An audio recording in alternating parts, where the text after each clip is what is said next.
Welcome to Walters, where our 24 self-pour beer wall awaits. Ask your server for a beer card and hit the beer wall. Pay by the ounce and try a few suds before you settle on your favorite. We're driven by the search for better. But when it comes to hiring, the best way to search for a candidate isn't to search at all. Don't search, match with Indeed. Indeed is your matching and hiring platform with over 350 million global monthly visitors, according to Indeed data, and a matching engine that helps you find quality candidates fast. Ditch the busy work. Use Indeed for scheduling, screening, and messaging so you can connect with candidates faster. Leveraging over 140 million qualifications and preferences every day, Indeed's matching engine is constantly learning from your preferences, so the more you use Indeed, the better it gets. Join more than 3.5 million businesses worldwide that use Indeed to hire great talent fast. And listeners of this show will get a $75 sponsored job credit to get your jobs more visibility at Indeed.com/Blue Wire. Just go to Indeed.com/Blue Wire right now and support our show by saying that you heard about Indeed on this podcast. That's Indeed.com/Blue Wire. Terms and conditions apply. Need to hire? You need Indeed.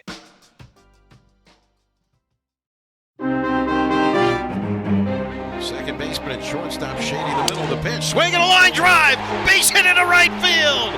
Nasim Nunez scores. Young speeding around second. He goes to third. The game is tied and the winning run is 90 feet away. And C.J. Abrams comes through in the clutch. It's bedlam in the nation's capital. We're all even here in the bottom of the ninth. The Nationals 3 and the Orioles 3. Harvey's coming set. And the pitch swung on it high in the air to deep left field. Back goes Winker at the warning track at the wall, and it is gone. Goodbye into the Orioles bullpen. A 2-run shot with 1 out of the 11th inning. And the Orioles back in front 5-3.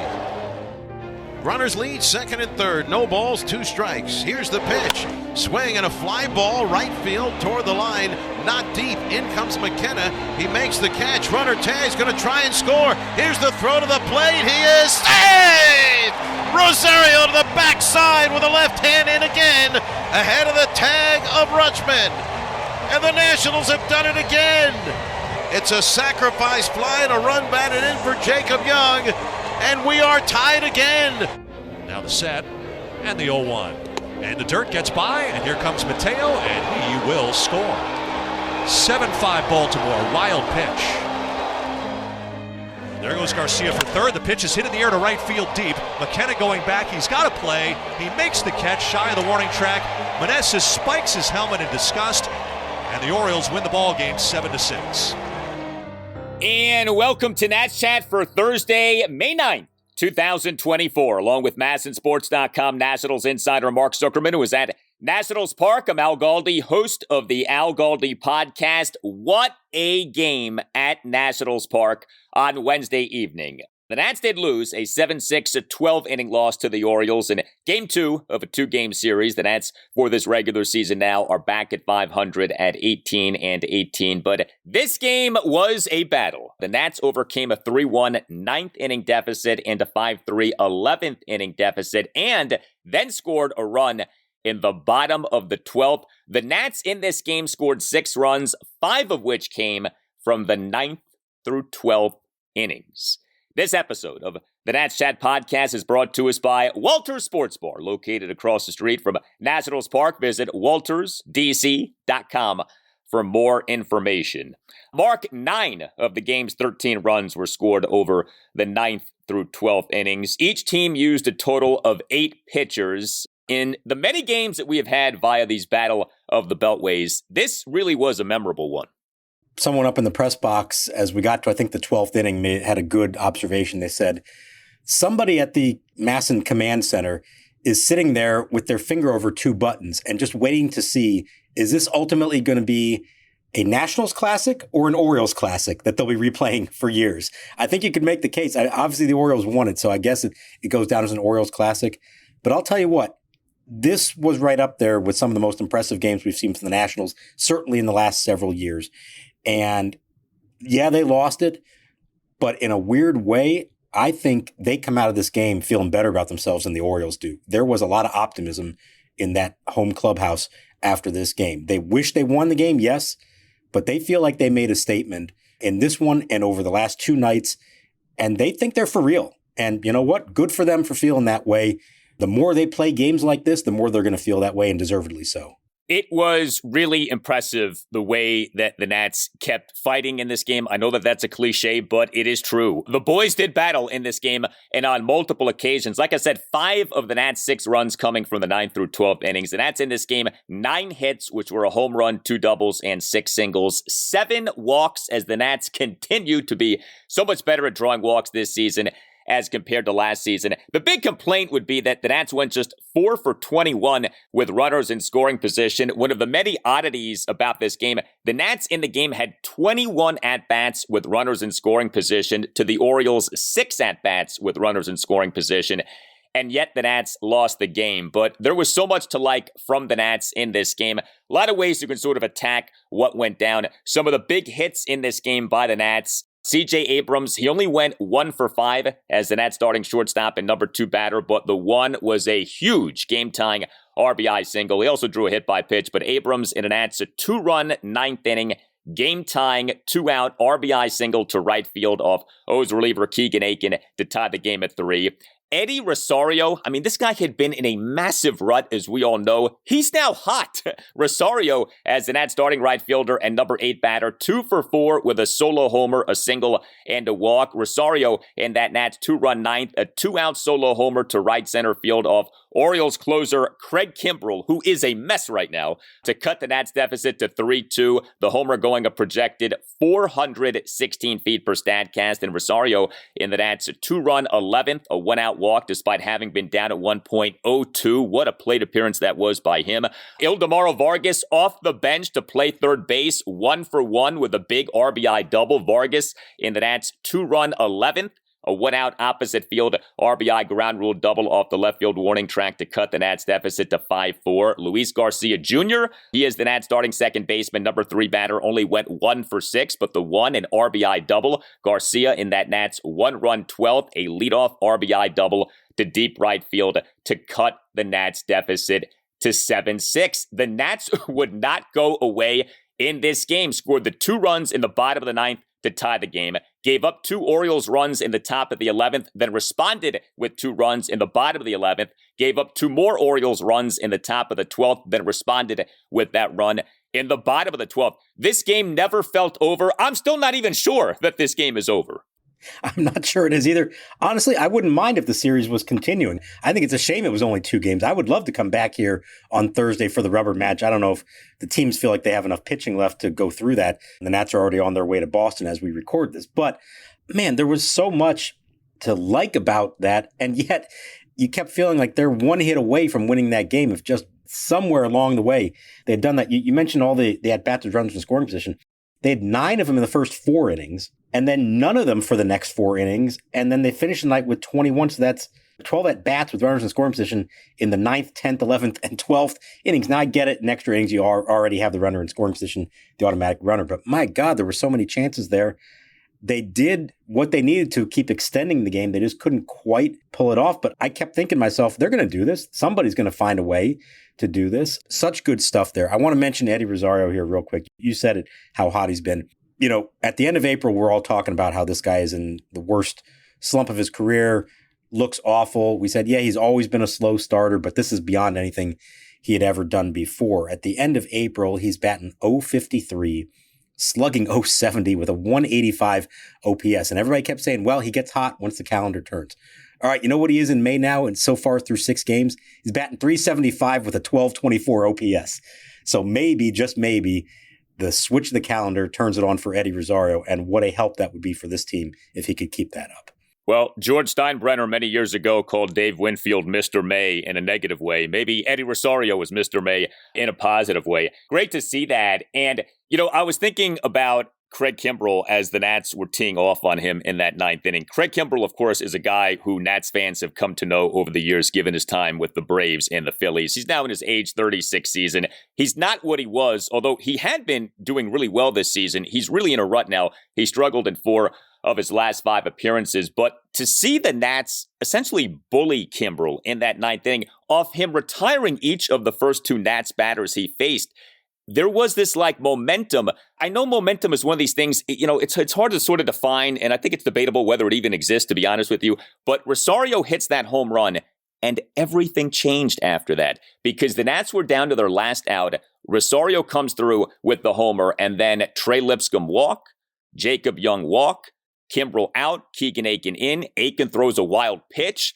Now you're really feeling like the juju is on the Nats side, and then Abrams comes through with that RBI single. That was like 2019 Nationals-esque what they did in that 9th inning against Kimbrel. The word I would use for it, you call it momentum, and I get why there'd be a question of whether that's really a thing or not. Here's the word I would use for it: confidence. I think that's a real thing.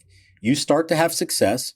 You see that your team is doing this against a guy who looks a little shaky out there, no matter what his career resume may be. And that kind of confidence permeates the entire dugout. I think that's legit. We talked about this all the time in 19, and I think you're starting to see it as an identity of this team. When you have a team that shows it can come from behind to win games, and certainly the Nats have done that, it breeds confidence in yourself so that when the situation arises again, you're not worried about it. You actually feel like you have the upper hand. And yes, even when they're trailing in the 9th inning and facing a potential Hall of Fame closer, as soon as Rosario hits that ball out, you're thinking to yourself, yeah, they could pull this off because they've done it before. So I think it's confidence that comes with the more that you do this, and good on them for following through with it. And, I've seen Craig Kimbrel enough over the years to know 2 things. 1, when he's on, he's incredible.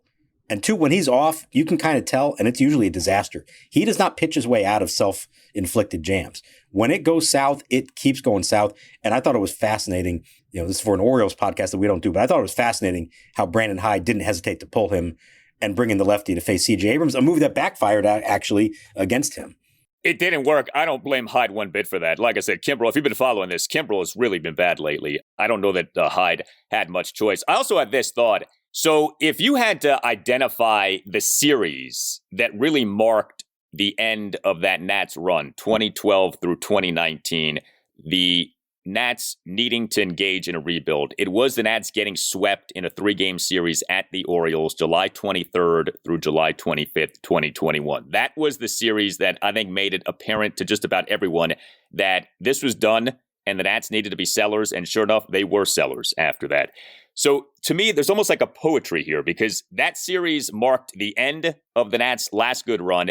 And maybe we look back on this 2-game series as marking the beginning of something. Now, it's a 2-game split, right? So we're not going to go crazy over that. But the Nats get to having a winning regular season record for the first time since that month of July 2021. You have this really good extra inning loss in Game 2 of the series. And maybe, just maybe, we look back upon this series for the Nats against the O's as the start of something, off that 3-game sweep at the O's in July of 21 being the end of something. I like your thinking there. I think internally, they're looking at this as a big series for them. And yeah, they split it. But this was like as upbeat as you're ever going to see a team after they take a loss in a game. And, it's May 8th, and the outcome of this one game isn't going to matter that much in the bigger picture. If you play that same game in September and you're in a pennant race, you're crushed by it to lose like that. But for right now, for where they are in their development and at this point in the season, I think it's perfectly fine to come out of that feeling good about yourself. And if it does turn into something that propels them and even something more, I think that's fantastic. Coming into this, we were saying, okay, they swept the Marlins. They did well against the Dodgers out west, but then got swept by them here. They beat the Astros, but the Astros are not playing real well right now. They beat the Blue Jays. The Blue Jays are not playing real well right now. It sort of felt like, okay, this is a real test for them. These 2 games against a team that is clearly one of the best in baseball. And for them to come out of it in as good a shape as they did, again, I think that breeds confidence and it makes them feel like they are legit. I think these 2 nights said to a lot of people, whatever fans might think of it, I think internally within that clubhouse, they come out of this feeling a lot better about themselves. They think they are legitimate. Hey guys, it's Al Galdi for Window Nation, which has another great deal for listeners of the Nats Chat podcast.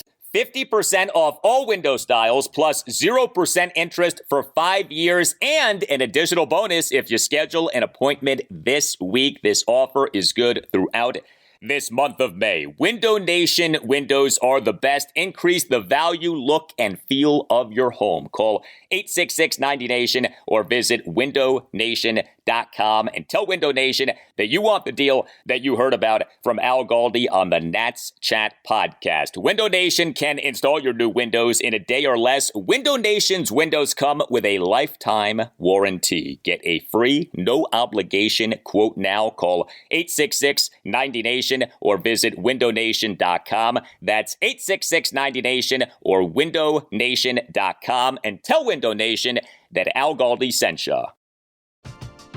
We're driven by the search for better. But when it comes to hiring, the best way to search for a candidate isn't to search at all. Don't search, match with Indeed. Indeed is your matching and hiring platform with over 350 million global monthly visitors, according to Indeed data, and a matching engine that helps you find quality candidates fast. Ditch the busy work. Use Indeed for scheduling, screening, and messaging so you can connect with candidates faster. Leveraging over 140 million qualifications and preferences every day, Indeed's matching engine is constantly learning from your preferences, so the more you use Indeed, the better it gets.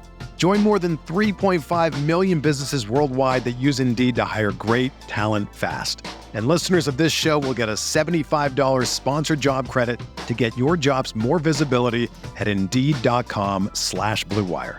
Just go to Indeed.com/Blue Wire right now and support our show by saying that you heard about Indeed on this podcast. That's Indeed.com/Blue Wire. Terms and conditions apply. Need to hire? You need Indeed. You're finally tackling your spring home improvement projects. Hello, 2024 Dream Garden. Until you realize you're short 3 bags of mulch. And why didn't you grab that pair of gloves you were looking at? Luckily, through Instacart, you don't have to stop mid-project to run to the Home Depot. You can get your missing gardening supplies, tools, and more delivered in as fast as 30 minutes. Have more time for your project and get the Home Depot delivered via Instacart. Visit instacart.com to get free delivery on your first 3 orders. Offer valid for a limited time. Minimum order $10. Additional terms apply. Here's your Dylan Cruz update for the game played on Wednesday. Cruz went 0 for 3 with a walk while playing center field in Harrisburg's 4-0 loss in Manchester, New Hampshire. Brady House, by the way, 0 for 2 while drawing 2 walks. His OPS is at .828 this season. Plenty more on James Wood later on in the podcast. Now back to the show.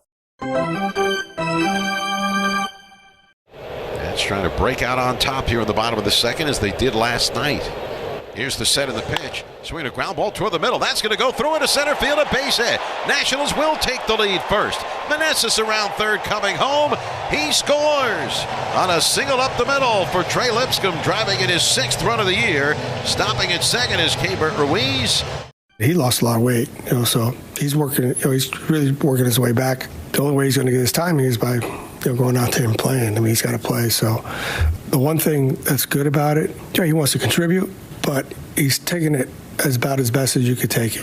He wants to really do well. I do want to note this, too, with the Nats offense. So he didn't end up being a major factor in this game, but Keibert Ruiz on Wednesday evening as the Nats starting catcher and number 7 batter, 2 for 5 with 2 singles and some pretty good plate appearances here. He and the Nats, 1-run second, had a single to center field despite having been down at 1.12. Keibert in the bottom of the 4th, a leadoff full count single to right field. He is continuing to play. Now, he has been dropped down in the lineup. He was the Nats' number 7 batter in each game in this series, but we did not see Riley Adams start a game in this series. And I thought it was interesting what Davey Martinez had to say about Keibert Ruiz during Davey's pregame press conference with you guys. We know what the deal has been here. Keibert has been struggling something fierce. Good to see him get a few hits on Wednesday evening, and it sounds like we're going to continue to see him and that Davey is going to allow for Keibert to play his way out of this slump. Yeah, look, it was 3 for 51 coming into this game. That's just a staggering number. And it started before he even went on the IL and obviously continued since he came off it.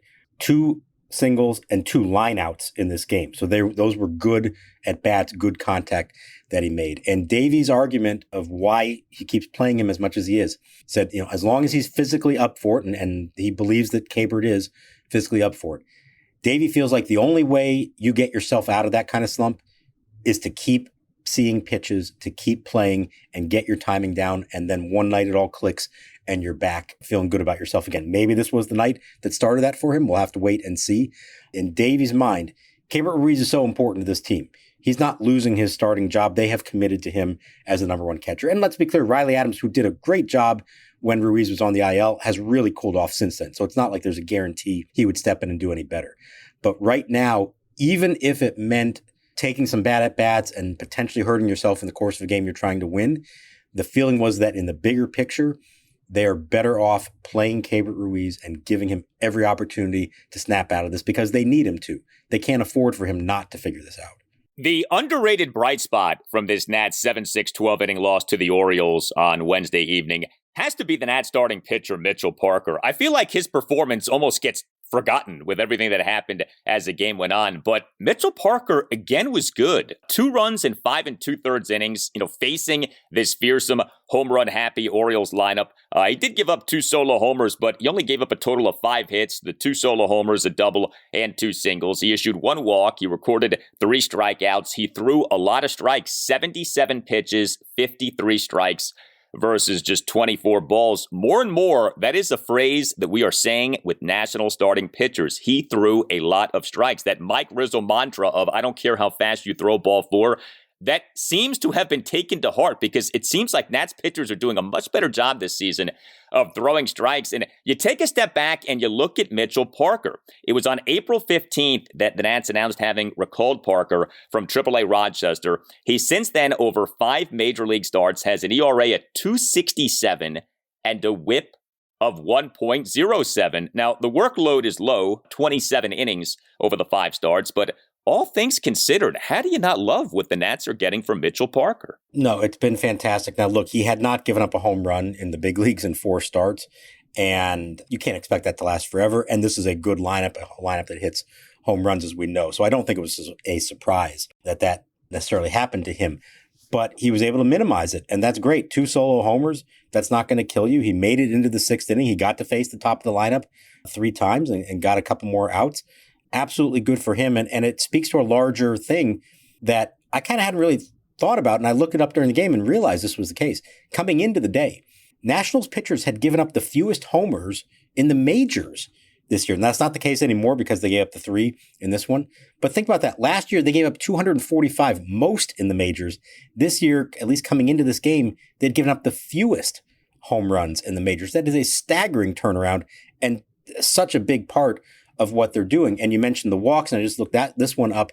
They are tied for 11th fewest walks in the major leagues at 114. So not great, but certainly an improvement over what we have seen from them in the past. You throw strikes and you keep the ball in the yard, it gives you a chance all the time. And they have done that, not just Mitchell Parker, but as a pitching staff, they've really done a good job of that. Makes up for a lot because I don't know that we're necessarily seeing more strikeouts from that starting pitchers. I'd have to look at the numbers on that, but it certainly doesn't feel like, this all of a sudden has become this great strikeout generating staff. But yeah, the lack of home runs given up has been terrific to see. And these guys are throwing strikes and the Nats are getting good starting pitching. It feels like game in, game out. You're not necessarily getting length, but that's the way that things are now in MLB. You're getting some good run prevention from these guys. Well, thank goodness the Nats do have an off day on Thursday because the bullpen got work in this 7-6 12-inning loss to the O's on Wednesday evening. It ended up that the only reliever left for Davey Martinez to use was Tanner Rainey. Everyone else ended up being used in this game. 7 Nats relievers combined to allow 5 runs, 2 earned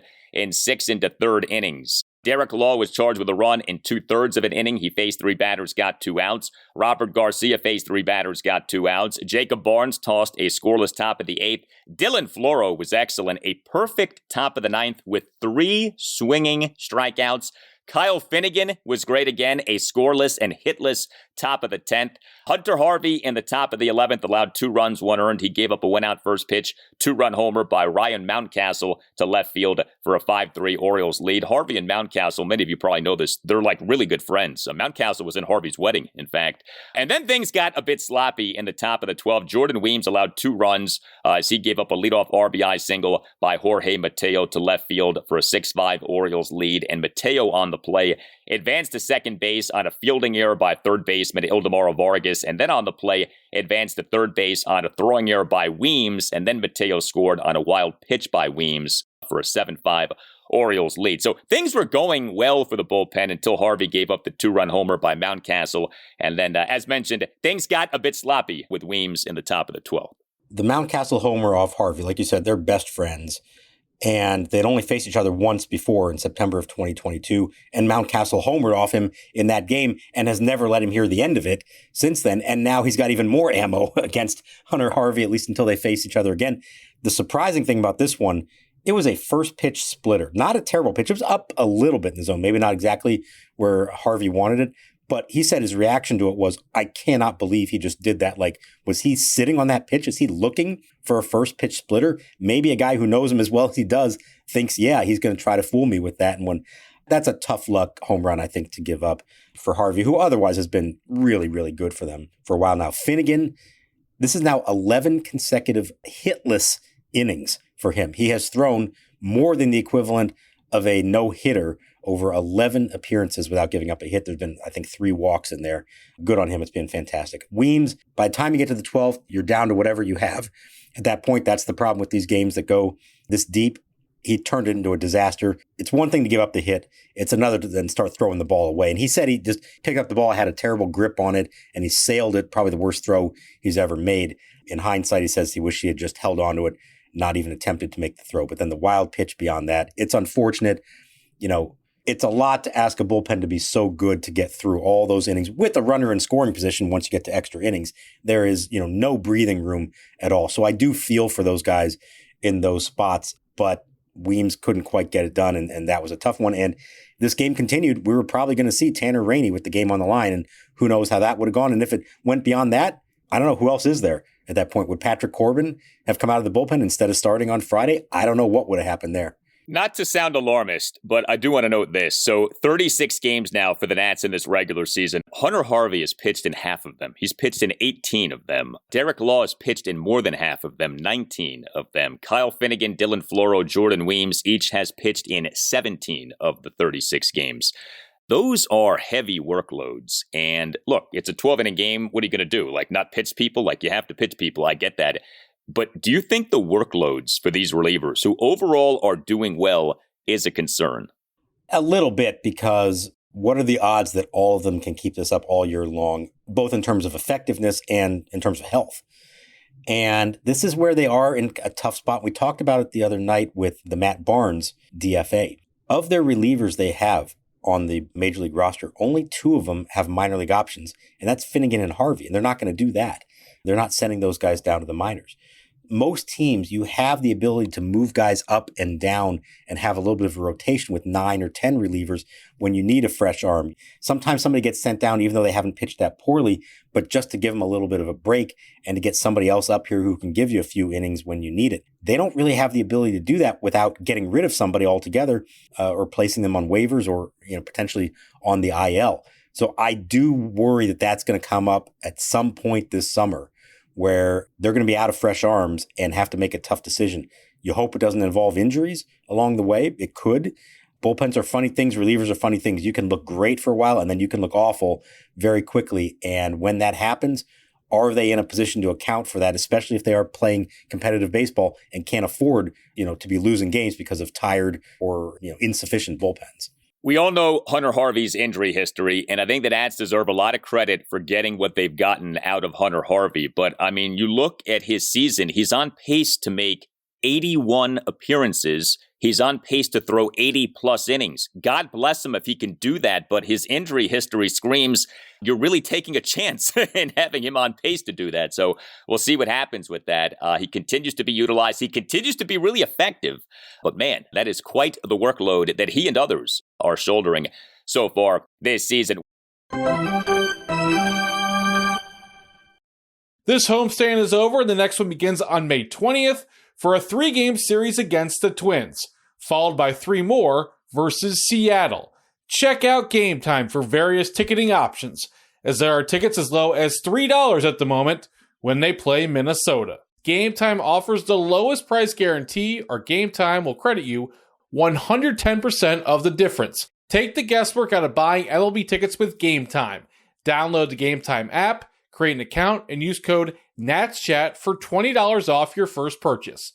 Terms apply. Again, create an account and redeem code NATSCHAT for $20 off. Download Game Time today. Last minute tickets, lowest price, guaranteed. With everyone fighting for attention, how can your business stand out and connect with customers? Easy, with Constant Contact. Constant Contact's award-winning marketplace platform has helped millions of small businesses stand out, stay top of mind, and see big results fast. It's okay if you don't know much about marketing. Constant Contact's writing assistant tools and automation features help you craft messaging and say the right things at the right time.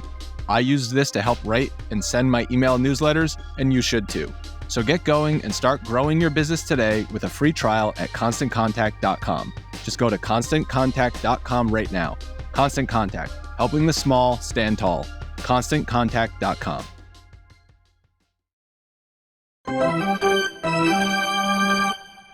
2-0, line shot out to center field. Allen chasing it back, looking up, and it bounces off of the berm. James Wood, second home run of the game. And the Rochester Red Wings take a 3-2 lead, all off the bat of the Nationals' number 2 prospect. I say this whole time, I'm really excited about our future, really. I mean, when these guys all come up and they're playing the way we think they're capable of playing, you think we're exciting now? I say we're going to be really exciting. Yeah. Big game for the Nats' top prospect on Wednesday, outfielder James Wood. So Wood, in the Baseball America latest list of the top 100 prospects in baseball, is the Nats' number 1 prospect. The list came out last Thursday, May 2nd. Wood ranked as the number 5 overall prospect in baseball. And Wood for the AAA Rochester Red Wings in a 5-3 loss at the Scranton Wilkes-Barre Rail Riders on Wednesday as the Red Wings starting center fielder and number 2 batter, 2 for 3, 2 home runs, and a walk. James Wood got off to a hot start, cooled off a bit, but look, his OPS for this season for Rochester now is at .973. Now, it's interesting. He had only hit 2 home runs coming into Wednesday this season, hits the 2 on Wednesday, so now it's 4. He had this high slugging percentage despite not having homered all that much, which I found kind of fascinating. But I wanted to comment on what Davey Martinez said to you guys during his pregame presser on Wednesday afternoon about James Wood, because obviously you have Wood, uber prospect. The Nats this season, given their many injuries to outfielders, have had ample opportunity to call up Wood, have not. And I have to say, as this has gone on, I have really come to respect this from the Nats. They have a process. They are sticking to that process, and they're not letting anything in terms of outfielder injuries or outfielder struggles at the major league level make the team waver from that process. And I think that there is a discipline being displayed here, a commitment to the process being displayed here that is to be admired. And Davey Martinez really verbalized that to you guys in his pregame presser. I read all the reports, and I don't really watch. I try not to watch the games per se. I don't want to get caught up in the whole, because like I said, you can become a fan, right? I mean, you want all these kids to do well, and you want to see them come up here, but I got 26 guys up here I got to worry about. So and that's my biggest focus right now. Who knows when Wood will be called up? It sure seems like it's going to happen relatively soon, but does that mean in a week or in a month? We don't know. And Davey used a line along the lines of, I don't want to be a fan. We can't be fans. We have to be like adults here. We have to be responsible here. And he's right about that. This isn't about doing what, people on Twitter want you to do. This is about doing what's in the best interest of the prospect and of the organization. And so I want to salute the Nats for this. They're sticking to their process. Wood is doing really well, but he's going to come up when the Nats deem him ready to be called up. I love that line from Davey about, being a fan. And he acknowledged, if I was a fan, I would probably be itching to get him up here. But we do have to stick with this. And it's not just about numbers.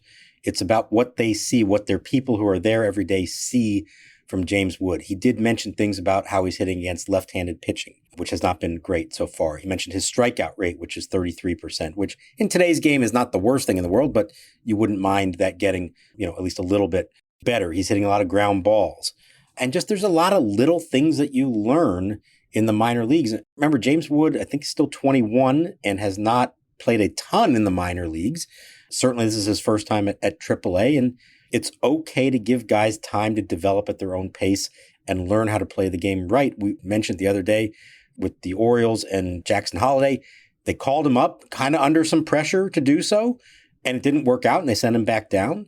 Who knows what that means for them in the long run? I think it's also fascinating on the same day we're talking about James Wood, the Pirates announced that Paul Skeens is making his major league debut on Saturday against the Cubs. Different, story, different situation, but it's interesting that Paul Skeens and Wyatt Langford are in the big leagues now, and Dylan Cruz is still at AA. But again, everybody moves at their own pace, and I do give the Nats some credit for saying they're going to do this when they believe those players are ready. I really don't think there are other factors at play. This isn't about service time. This isn't about manipulating anything.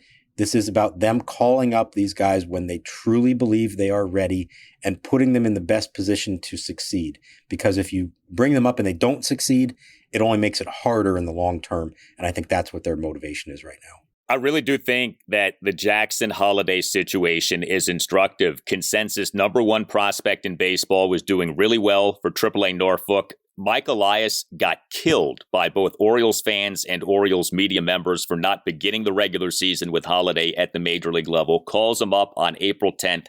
36 major league plate appearances, 2 for 34 with 2 singles, 2 walks, 18 strikeouts. Gets sent back down on April 26th. Now, I think Holliday is going to be just fine.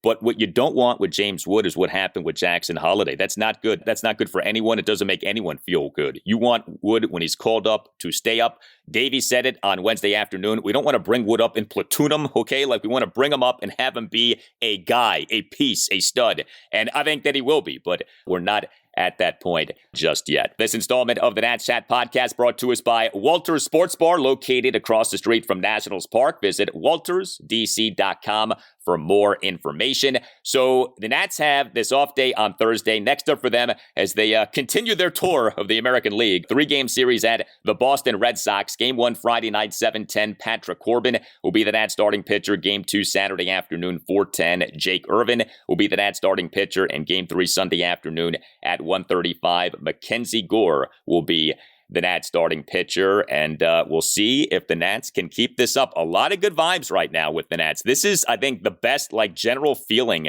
that we've had with the Nats in quite some time. Yeah, and what's amazing is you can nitpick and look at individuals and say, well, this guy's not hitting, this guy's not doing this or that, and yet they're still playing well and being competitive and giving everyone reason for optimism. And it does kind of suggest that there could be better things still to come, that they're not necessarily playing at their very best right now, and they're still finding a way to win games and be very competitive. They easily could have won this game, as we said. You just get one more clutch hit at some point. I'm really fascinated to see this. The season has not really gone the way I thought it would. I thought they would get off to a slow start, and I thought over the second half of the year, as the kids started to come up, that's when they would take off and get a little better. And maybe that will still happen, and they will be even better in the second half than they are in the first half. But so far, the first half has been pretty entertaining. And again, if you were in the ballpark either of these two nights and you don't come out of this optimistic about the state of the Nationals, I don't know what to tell you. I know there are things you can nitpick. I know you can be frustrated they lost this game. But man, in the bigger picture, take a step back and tell yourself, look how far they have come. Look how they are competing with everyone that they're playing right now.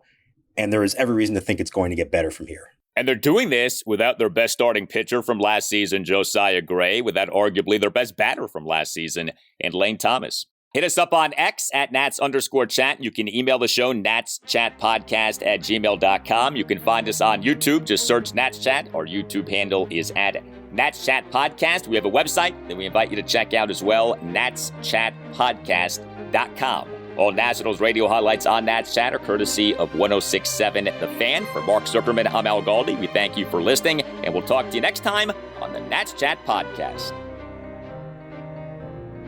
The pitch. Smashed out to center field. Going back is Greg Allen, still looking up, still looking back, jumping up.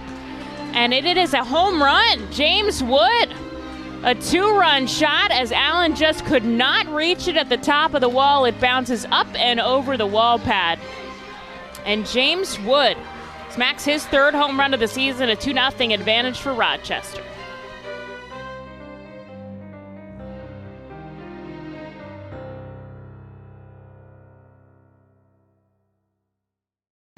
Whether you're a world-class athlete or a podcaster like me, We all understand the importance of mental and physical well-being and proper recovery for top-notch performance. That's why I'm excited that Unified Healing is sponsoring this podcast. Unified Healing is a new and super innovative global network of wellness centers powered by Energy Enhancement System, or EE System. If you haven't heard of the EE System, you'll want to listen up. This technology promotes wellness, deep relaxation, purification, and rejuvenation. In hundreds of locations across the globe, access to a center is easy and affordable. Interested in experiencing the EE System technology for yourself? Go to unifiedhealing.com/bluewire to learn more and find a center near you. That's unifydhealing.com/bluewire. No material or testimonials on the Unified Healing website are intended to be viewed as medical advice or a substitute for professional medical advice, diagnosis, or treatment. Always seek the advice of your physician or other qualified healthcare provider with any questions you may have regarding a medical condition or treatment and before undertaking a new healthcare regimen, including EE System.